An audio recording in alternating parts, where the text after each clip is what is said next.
Unit 25, Concepts and Difference and Inequality.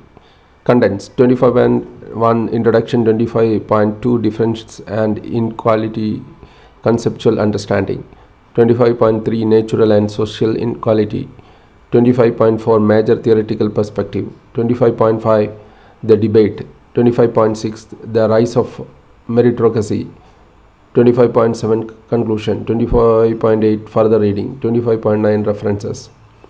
Learning objectives. After going through this unit, you will be able to distinguish between natural and social inequality, explain the causes and consequences of social inequality, discuss the major theoretical approaches towards the understanding of social inequality. 24.1 Introduction. The concept of inequality lies at the root of some of the major theoretical formulations in society.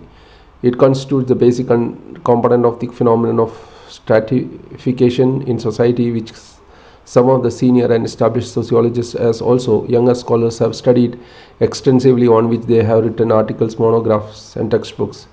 In a general sense, inequality refers to imbalance in quality, quantity, size, degree, value, or status. This often implies an imbalance in ability of or resources to meet a challenge. Inequality in societies in general is manifested in caste, class, gender, and power relations. In simple, society is based on kinship.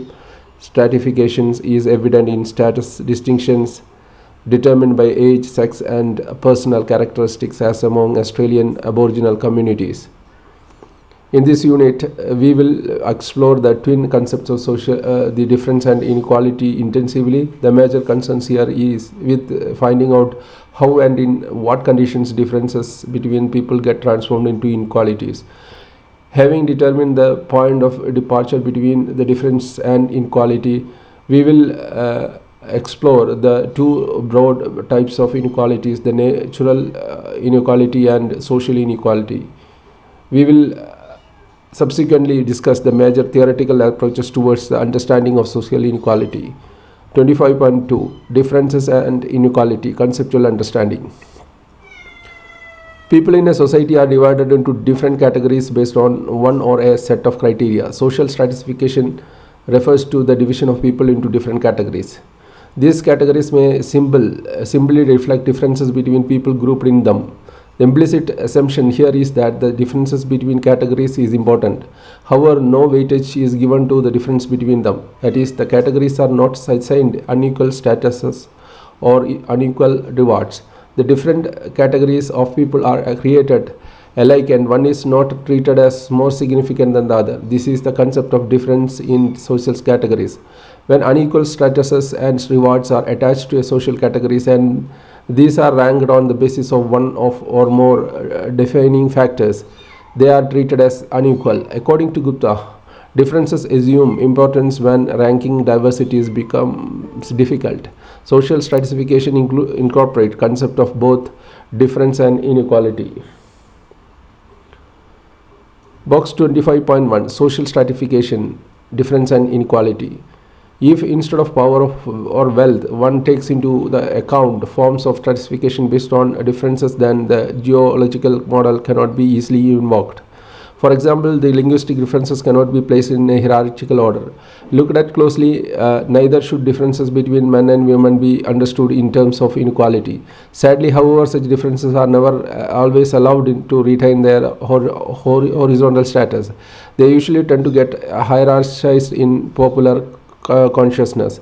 This is where the prejudices takes over. Men are deemed to be superior to women. Certain linguistic groups are held to be less civilized and cultivated than others, and religious bigotry prevails, all because most of us are not conditioned to tolerate difference. The conceptual need to separate these two orders arises between in the sociology of social stratification. Attention is directed to the manner in which the hierarchy and the difference relate to each other. If hierarchy and differences could hold on their respective terrains, then there could be no real need to study stratification as a special area of interest.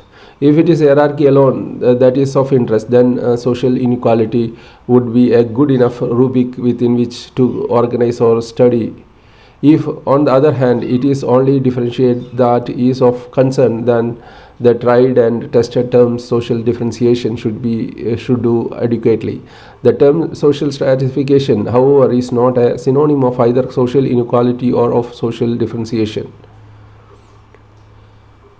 Whittle suggests that two aspects of social inequality deserve mention. The first is the distributive aspect, which refers to the different factors, example income, wealth, occupation, education, power, skill, etc., that are distributed in the population. It provides the basics of interpersonal interactions in society. The second is the relational or aspect of which refers to the ways in which the individuals differentiated by the different factors relate to each other within a system of group of categories. Here the thrust is on the interaction of people belonging to one group of or category.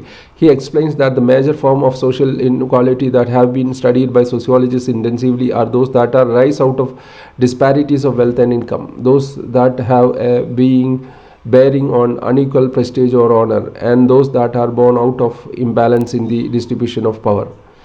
Unequal distribution of wealth and honor in society affords the following widespread consequences. 1. Differences in wealth will produce fairly distinctive strata of people who will be separated from each other by those differences and who may come over time to form quite distinct social units. 2. Such segmentations of society lessens the possibility of social solidarity and in turn of society-wide consensus on the most important issues such as the uses of public funds. 3. The unequal earning of people in different positions may produce unequal commitment to the society's norms and laws and result in higher rates of deviant behavior such as crime than might otherwise occur. 4. Strata that are separated by unequal wealth and unequal ability to purchase basic life chances such as education and health are likely to engage in hostile or conflictual encounters as they struggle for shares of wealth. Very low income and honor may produce high rates of pathologies such as mental disorder, physical illness, shortened life, crime, and high rates of accidents. 6. The chances of to achieve full equality of opportunity for all, and with that a high degree of fairness in the system, will lessen as wealthier people use their wealth to give their children special advantages over the children of poor families. 7. Though through such transmission of unequal advantage over generation, the social divisions among people may become hardened. 8. The discovery of full range of talent in society is likely to be less effective when mobility is restricted by the transmission of advantages from parent to child. 9. Low income may make it difficult to induce the less well rewarded people to give their conscientious best to the task for which they are suited. Welfare state intervenes in order to supplement smaller income when they are not enough to meet basic needs. We often encounter inequality in our daily lives in terms of differentiation and comparison of people based on wealth, power, and gender. At the international level too, countries are compared and ranked on the basis of economic and political power. Countries of the world are divided into three categories. The first world, comprising US and its allies in the Cold War, these were the developed capitalistic nations. The second world, comprising of USSR and its allies, those are developed communist nations. And the third world, comprising the most of the Latin American and recently independent African and Asian state. These were the underdeveloped countries that did not align with the West or the East in the Cold War. Many of them are members of non-aligned movement. There is no denying that this terminology is being easily replaced with developed and developing nations to refer to Westphal War, First World nations and Third World nations respectively. Developed nations are those in which economy is based industrialization and people's standard of life is high, as also their literacy rate and life expectancy. Developing nations, on the other hand, are those in which the process of industrialization set in late and the people's standard of life, literacy rate, and life expectancy is low. This nation struggles to acquire the standard of life in developed nations. The Human Development Index, based on indicators such as life expectancy at birth, life literacy rates, and gross development product, measures the degree of development in country and in doing so forms the basis of ranking them. Economic inequality among world nations may be understood through dependency theory developed in the late 1950s under the guidance of Prebisch. the then director of the United Nations Commission for Latin America. Pabish and his colleagues were deeply concerned about the fact that economic development in industrialized countries did not lead to a similar trend in the poor countries. Rather, it often resulted in economic problems in the later. Dependency theory was developed in order to explain the persistent poverty of poor countries by examining patterns of interactions among nations and by suggesting that inequality between them was an intrinsic part of those interactions. More clearly stated, dependency theory explains that the countries in the world fall in two categories: wealthy nations that are the core countries, poor nations that are the peripheral countries. The core countries obtain the resources and raw materials from peripheral countries. Here, they are processed and finally returned to the peripheral nations as manufactured goods, while the poor nations provided the natural resources, cheap labor, and confirmed destinations of finished products that are priced exorbitantly. The wealthy nations maintain their superiority over them. Surely, without the input from peripheral nations, the core nations will not be able to maintain their positions. It is in their interest the core nations perpetuate the situations of inequality through different economic and human resource development policies. Resistance by peripheral countries is met with imposition of economic sanctions, stringent policies of international trade and commerce, sometimes military invention. 25.3 Natural and Social Inequality. Interest in the subject of the origin and the foundation of inequality in society may be traced to the times of Rousseau. He explained that the equality prevails so long as people remain content with their way of life, one in which they wore clothes with of animal hides, adorned their bodies with feathers and shells, and confined themselves to the activities that each person could perform individually.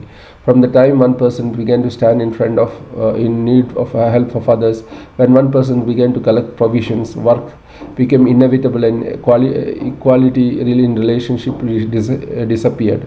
Rousseau 1975 identified the two kinds of inequality among people: natural or physical equality, referring to the difference of age, health, body strength, and mental abilities; moral or political inequality, referring to the difference in privileges that are established or authorized by the consent of people themselves, example, power and order. Tranquilly accepted that inequality imposed by the nature of people was difficult to get rid of, and equality remained a cherished ideal. He distinguished between aristocratic society, which was characterized by rigid hierarchy of estate or caste, and democratic society, which has characterized by mobility of individual across classes. Society in Europe prior to the 19th century was aristocratic. Societies in America in the first half of the 19th century was democratic in character. Tocqueville's contrast between aristocratic and democratic society stretched beyond their political organization to incorporate social distinctions, religious experience, and aesthetic sensibilities. Despite the fact that Tocqueville belonged to the aristocratic society, he was impressed with the egalitarianism, or the principle of equality pervading different dimensions of life. He firmly believed that someday Europe and the rest of the world would be under the cover of equality. He agreed that Western civilization did, in principle, recognize equality even though its own institutions were hierarchical. Later, Berkeley developed Tocqueville's idea that all systems are mixed and that in real situations pure hierarchy or equality does not exist. What exists, however, is moving equilibrium between incompatible and even varying forces.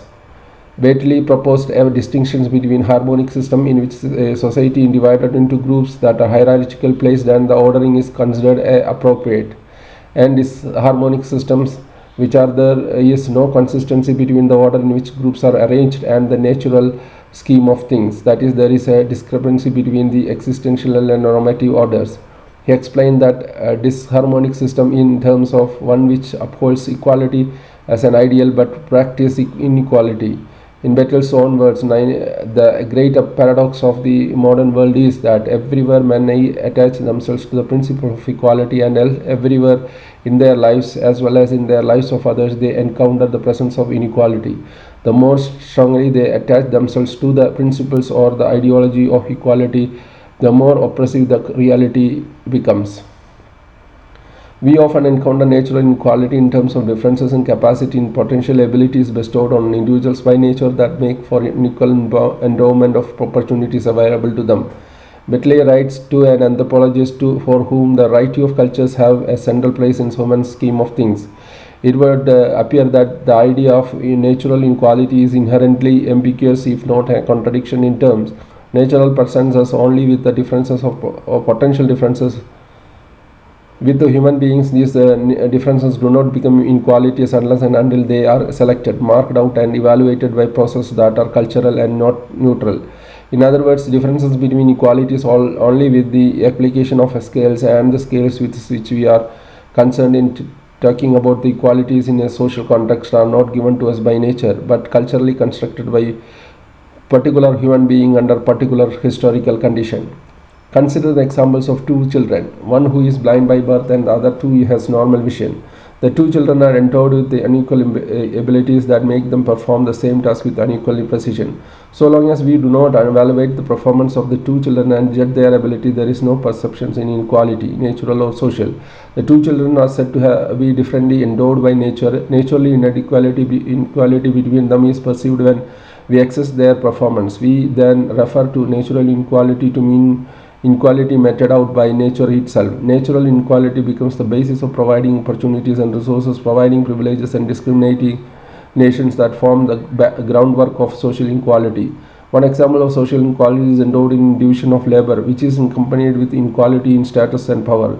Simplistically viewed, divisions of labor corresponds with the social differentiation. Some positions are held in esteem while are associated with subjugation. Reflections and actions in 25.1 distinguish between natural inequality and social inequality. 25.4 Major theoretical perspectives. There are at least three theoretical perspectives on social stratification. The first is the functionalist perspective, which seeks to explain the social stratification in terms of its contributions to the maintenance of social order and stability in our society. Like other functionalist persons believe that order and stability in society are based on values held in common by people in society. Those individuals who conduct themselves in accordance with these values are ranked above others. Thus, a successful business executive would be ranked above others in society which values individual achievement, while individual who fights battle and wars would be ranked above others in a society which value bravery and gallantry. Functionalists uphold that the relationship between the social groups in society is one of the cooperation and interdependence. Persons explain that in a highly specialized industrial society, some people specialize in organization planning while others follow their directives. Certain positions are functionally more important in society than others. These are often ranked higher in the social hierarchy and fetch greater rewards than others. The inevitability leads to inequality in distribution of power and prestige. The second is the Marxist perspective, which differs from the functionalist perspective in focusing on diverse rather than integrate aspect of social stratification. The Marxists regard social stratification as a means through which the group in the upper ranks exploit those in the lower ranks. Here, the system of stratification is based on the relationship of social groups to the forces of production. More clearly stated, Marxist identifications two major strata in society. One that controls the forces of production, hence the rules over others. Second, that works on the ruling class. From Marxian standpoint, social power governs political power. The ruling class derives its power from ownership and control over forces of production. The relationship of production prevails over major institutions, values and belief system. Evidently, the political and legal system pursue the interest of the ruling class. The ruling class oppress the serving class. Thus, stratification in society serves to foster exploitation and hostility between the two major strata. The critical terms in the Marxian frameworks of social stratification are: 1. The class consciousness, by which is meant the awareness, the recognition of the people belonging to the class. Example, workers of their place in the production process and of their relation with the owning class. Class consciousness also subsumes the awareness of the extent of exploitation by the owing class in terms of their deprivation of the appropriate share in the surplus value of goods produced by them. Over time, workers realize that the way to relieve themselves of the exploitation and oppression is overthrowing the capitalistic owner through unified collective revolutions. Second, class solidarity, by which is meant the extent to which the workers join together in order to achieve their economic and political objectives. Third, class conflicts, by which is meant to struggle when class consciousness has not matured, or it may be conscious struggle in form of collective assertions and representatives of workers intended to improve their lot. The third is the Weberian perspective, according to which the social stratification is based on class situations which correspond with market situation. Those who share common class situations also share similar life chances. They constitute one strata. Weber identified four groups in capitalistic society: the propertied upper class, the propertyless while collar workers, and the petty bourgeois, and the manual working class. Weber did agree with Marx on the significance of the economic dimensions of stratification. He, however, added the aspect of power and prestige to the understanding of social stratification. Weber was convinced that differences in status and led to the differences in lifestyle. Dumin explains this more clearly as distinguished from the consequence of property differences of life changes. Status differences, according to Weber, led to the differences in lifestyle, which forms an important element in the social exclusiveness of various status groups. Status groups acquire honor primarily by usurpation.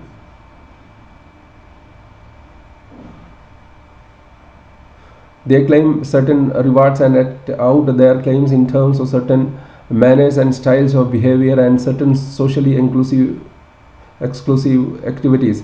And while status groups do not usually rest on any legal basis in modern societies, corresponding legal privileges are not long in developing once the status groups establish their position by securing economic power. In short, much like Marx, Weber agreed that the property differences are important in forming of status groups.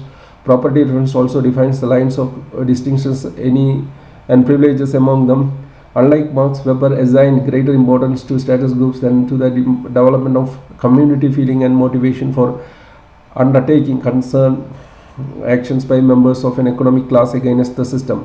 Weber also laid stress on party, which often represents interest determined through class situations and status situations. According to Weber, the economic aspects is crucial in classes, honoring is crucial status groups, and power is crucial in parties.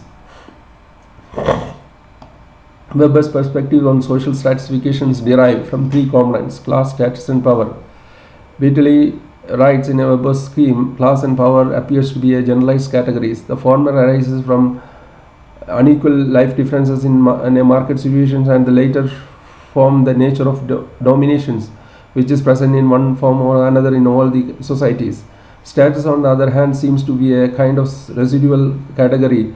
Weber clarified the social honor in the capitalist society of the West too is not solely determined by the possession of wealth or power. He said that the social honor is linked with values, not material interest. Evidently, the determinants of status honor are not only economic power and political power, but also style of life, which includes material components and non-material components, literacy and artistic sensibilities. In case of material component, it is easy to superimpose the economic advantages on advantages of status. That is, those who are able to strengthen their economic conditions are also acquire status in industrial societies, given to the mass production of consumer goods and common media of communication.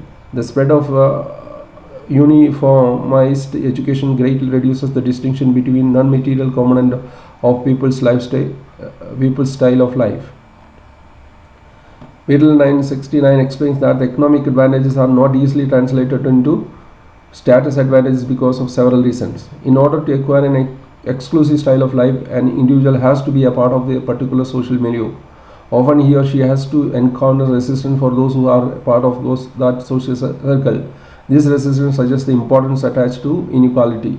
Reflections and Actions 25.2 discuss the major theoretical perspectives on social stratification. 25.5 The debate. Kinsley Davis and Wilbur Moore discuss the issues of functional necessity of stratification, determinants of positional rank, societal functions, and stratification, and variation in stratified system and at length. They explained that unequal distributions of rights and prerequisites making for social inequality provides the motivation to people to perform duties associated with a given position and to achieve positions that affords more prestige and esteem. Social inequality therefore ensures that the most important positions are conscientiously filled by the most qualified person. Hence, every society, no matter how simple or complex, must differentiate persons in terms of both prestige or esteem, and must therefore possess a certain amount of institutionalized inequality. The positions that carry the best reward and highest rank are those that are excessively important for society and require greatest training or talent. They clarify that in effect a society needs to accord sufficient reward to position of high rank only to ensure that they are filled competently. It may also be understood that a position important in one society may not be equally important in another one. Tumin summarizes the central argument advanced by Davis and Moore in sequential propositions stated in the following words. 1. Certain positions in any society are functionally more important than others and require special skills for their performance. 2. Only a certain number of individuals in any society have the talents which can be trained into the skills appropriate to these positions. 3. The conversion of talents into skills involves a training period during which sacrifices on one kind of another are made by those undergoing training. 4. In order to induce the talented position to undergo these sacrifices and acquire the training, their future position must carry an inducement value in the form of a differential, that is privileged and disproportionate access to the scarce and desired rewards which the society has to offer. This scarce and desired could consist of rights and prerequisites attached to or built into the positions and can be classified into those things which contribute to a sustenance and comfort, honor and diversion, humor or diversion, self-respect and expansion. 6. This differential access to the basic rewards of the society has a consequence, the differentiation of the prestige and esteem which the various strata acquire. 7. Therefore, the social inequality among different strata in the amounts of scarce and desired goods and the amount of prestige and esteem which they receive is both positively functional and inevitable in any society. Tubin argues that at the outset it is not proper to treat certain positions as functionally more important than others. Example, it is not appropriate to judge that the engineers in a factory are functionally more important because of special skills than unskilled workmen. Surely, some labor workforce or unskilled workmen is an important and inseparable to the functioning of the factory at some labor forces or of engineers. Furthermore, the relative interdependency and the replaceability of a set of skills among the people largely depend upon the bargaining power of those who possess it. This power depends on the prevalent system of rating. Motivation is determined by several factors, out which the reward and other inducements are only some. There is only a likelihood that a system of norms concerning withdrawals of services expect under most extreme circumstances could be considered as absolute moral anathema. In such a situation, the notion of the relative functionality proposed by David and Moore would have to be substantially revised. The second propositions regarding the range of talent and the presence of limited number of individuals with talents is contested by Tumin on the ground that in any society there is no adequate knowledge to determine and judge the amount of talent present in the society. He explained that societies that are rigid stratified are less likely to be able to discover the new facts about the talents of its members. Smoothly working and stable system of stratifications tend to build in obstacles to the further exploration of the range of available talent. This is especially true in those societies where the opportunity to discover talent in any one generation varied with the differential resources of the parent generation.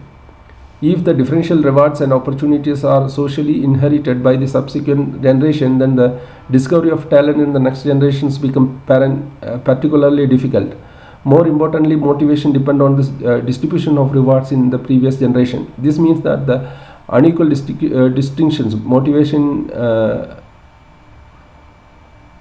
in a generation is because of unequal distribution of rewards in the preceding generation. Access to the privileged position is restricted by the elites in the society. In third proposition, Davis and Moore introduced the concept of sacrifice, which to me state is the least critically thought out concept in the repertoire, and can also be shown to be least supported by actual facts. He challenges the prevalence of sacrifice by talented people to undergo training, since it involves losses that arise out of surrender of earning power and cost of the training. One of the basic issues here is the pre-assumption that the training period in a system is essentially sacrifice. This is not always true, because the cost involved in training people may be borne by the society at large. If this happens, the need to compensate someone in terms of differential rewards when the skilled positions are staffed become redundant, as much as the need is stratify social proposition on these grounds. Dumin argues that even if the training program is stratified and the talent in society is rare, the fourth position of Davis and Moore suggesting differential access to desired rewards does not hold. The allocation of differential rewards in scarce and desired goods and services as the only or the most efficient way was of inviting appropriate talent for their position in list itself is questionable. The joy in work satisfaction, institutional social duty, or social services also provide motivation for the most functionally important position. This aspect has been overlooked by Davis and Moore. In fifth and sixth proposition, Davis and Moore classify reward into three categories: those that are contribute to the substance and the comfort, those that are contribute to humor and diversion, and those that contribute to self-respect and ego's expansion. He draws a correspondence between the differentiation of prestige and esteem which various strata acquire, and stratification as institutionalized social inequality. To mean questions the allocation of equal amounts of the three kinds of reward for effective functioning of the stratification system. Could one type of reward not be emphasized to an extent that the others were neglected?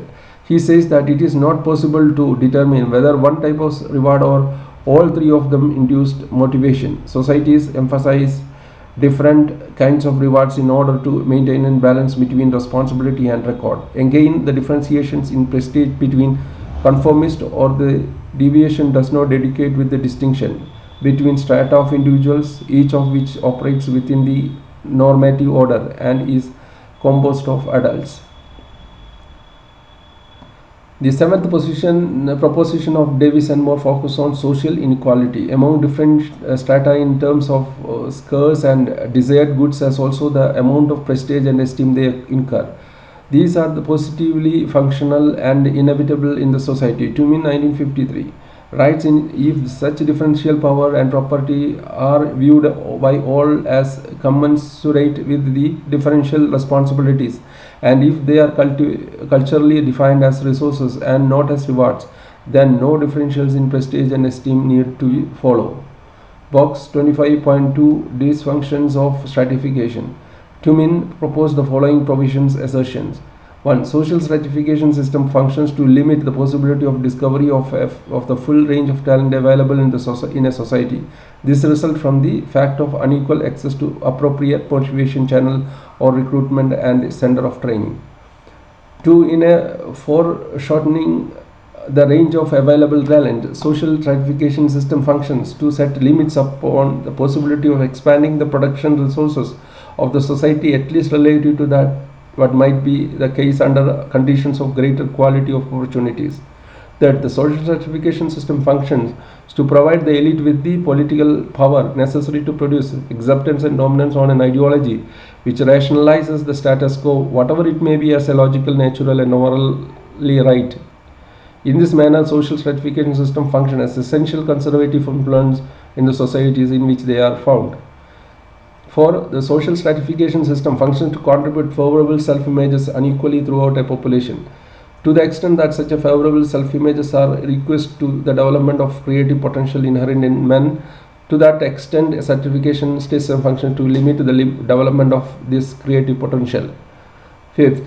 To the extent that the inequalities in social reward cannot be made fully acceptable to the less privileged in the society, social stratification system function to encourage hostility, suspicion, and distrust among the various segments of society, and thus to limit the possibilities of extensive social integration.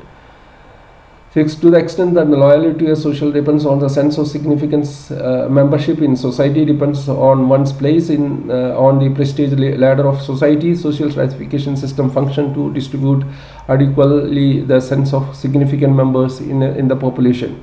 7. To the extent that participation and apathy depend upon the sense of significant membership in a society, social stratification system functions to distribute loyalty, equality in the population.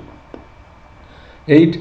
To the extent that the participation and apathy depend upon the sense of significant membership in the society, social stratification functions to the distribution, the motivation to the participate unequally in a population.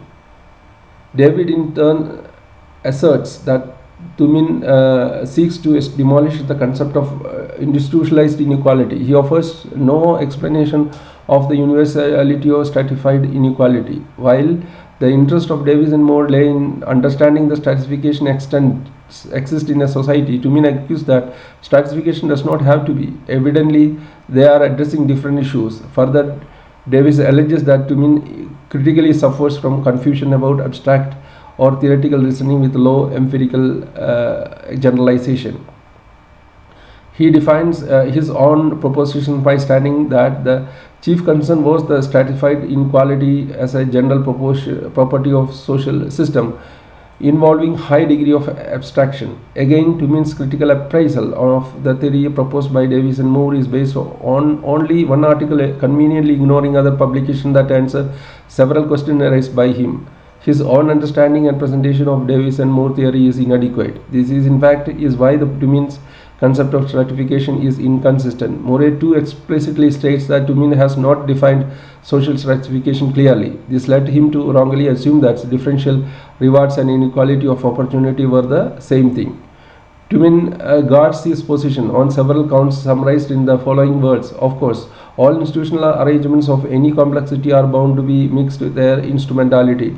It is the recognition of this mixture and the emphasis is a sensitivity to the undesired aspects which impels men to engage in purposeful social reform. In turn, social scientists have been traditionally concerned with the range of possible social arrangements and their consequences for human society. One is able to explore that range after probing deeply into whether a given arrangement is unavoidable and discovering that it is not. One is even more impelled to such exploration when it is discovered that the avoidable arrangement is probably less efficient than other possible means to the stated end. It was towards such further probing that I directed my original remarks. 25.6 The Rise of Meritocracy. Michael Young projects a future British society in which all the members were provided equal opportunity to realize their talent and that would determine social roles. That is, the most able people would occupy the most important position in society. Social status would be commensurate with the merit. This arrangement of role allocation come to be referred to as meritocracy. Young in 1961 emphasized that the meritocracy was compelled, dysfunctional in society. Those who occupied upper position by virtue of their merit would treat those occupying the lower position with contempt as an inferior them. This would happen because of the people in important position would be absolutely convinced of their superiority. There would be no trace of self-doubt, hence no restraint of their arrogance. Haralambos explained Young's argument the following words. Members of the upper strata in a meritocracy reserve their positions, their privileges are based on merit. In the past, they had a degree of self-doubt because many realized that they own their positions to factors other than merit. Since they could recognize intelligence, wit and wisdom in members of the lower strata, they appreciated that their social inferiors were at least their equals in certain respects. As a result, they would treat the lower orders with the same respect. Meritocracy confirms that those in the lower rungs are inferior. They are hence treated with despise and arrogance. Those in the lower strata may resent it and take offense, leading to conflict and tensions between ruling minority and the rest of the society. Incordially, those in the lower strata would be greatly demoralized because they could not able to assign lack of opportunity to be successful as the cause of their situation. Neither would they be able to explain the success of others in terms of advantages of birth, influence, wealth, and power. This would lead to loss of self-esteem and inner vitality. 25.7 Conclusion. In this unit, we have explored the concept of difference and inequality, the larger framework of societies and social relationships. We identify the determinants in inequality and distinguished between natural and social inequality. Shalin identifies three functional criteria of stratification: economic, referring to the extent of control over production, distribution, and consumption and the privileges associated with them; socio-political, referring to the power and authority to regulate interpersonal affairs and impose sanctions of those who go wrong; and ceremonial, referring to access to supernatural and in distinctive ritual behavior. The degree of stratification varies in different societies. Simple societies are less stratified than complex societies that are characterized by a large number of social class ranks and groups differentiated on the basis of economic and social political criteria. All societies are, however, stratified to lesser or larger extent.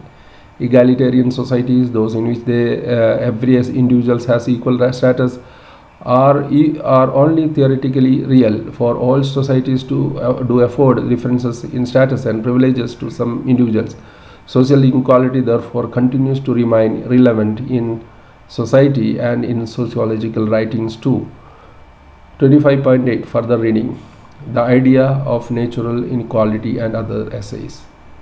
Then social stratification is a handbook in sociology, Indian sociology, and social stratification, the forms and functions of inequality. And some of the references are Introduction in Social Inequality, Equality and Inequality, Ideals and Practice in Social Inequality, Inequality and Men, the idea of natural inequality and other essays, then